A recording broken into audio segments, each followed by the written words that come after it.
John Gielgud, in his own words. BBC Radio Archive interview, dated 1st of January, 1941. Well, first of all, it's something of a privilege to be able to act at all under these conditions, and I think each one of the company here feels the same way about it.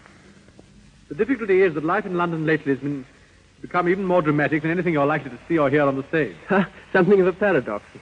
I suppose it might be called a frontline theatre at the moment. But all those people I saw sitting in the queue this afternoon outside, they didn't seem to mind the thought of a raid happening at any moment. No, they've got like that, haven't they? And they're just the same every day. But of course we don't play any more at night. Anyhow, the war doesn't seem to make much difference. No, not really. Do you get many soldiers coming into the show?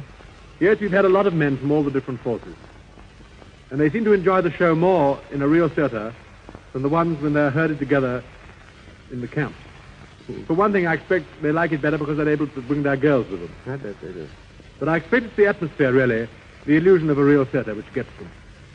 When one gives shows to the troops, we always try to take as much as we can of the trappings of the theatre along with us, the costumes and the lighting and so on.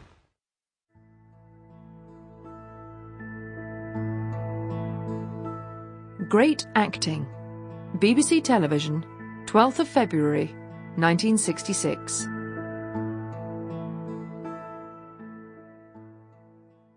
It was, of course, in Chekhov that you really first established yourself as an actor, wasn't it? Well, I think it was the first part, the part of Trofimov and the Cherry Orchard was the first time I ever went on the stage and felt perhaps I could act. Before that, I felt I could exhibit myself to some extent, and I rather enjoyed the business of going to the theatre and walking about on the stage, and something to do with my instincts told me that I wanted to have something to do with the theatre.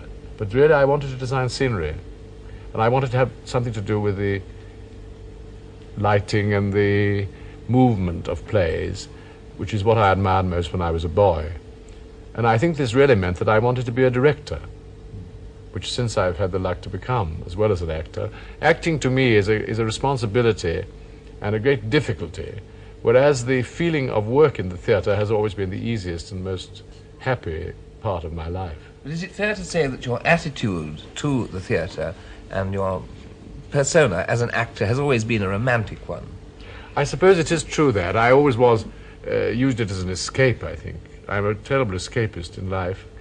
And to go to a theatre and shut myself up in a dressing room and come out as somebody else and live a mimic life does give me pleasure, and I suppose always has done. I suppose all children dress up and play games, but my brothers and sister and I were tremendously theatrically minded in that way in our nursery days and in our school days even.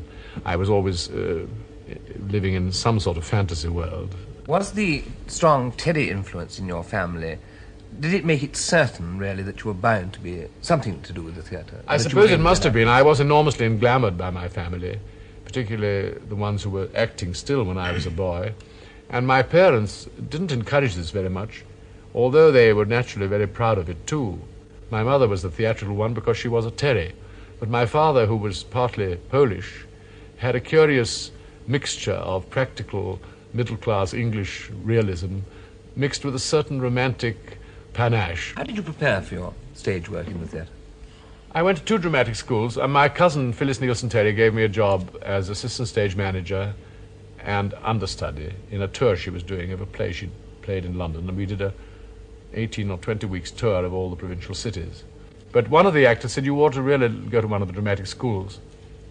And I went, before this I had been at Lady Benson's school for about a year, and after I came back from that first tour, I went to the Royal Academy of Dramatic Arts School, and I was there for about a year, I think, also. And from that, Nigel Playfair gave me a job in the insect play, in which I was terribly bad.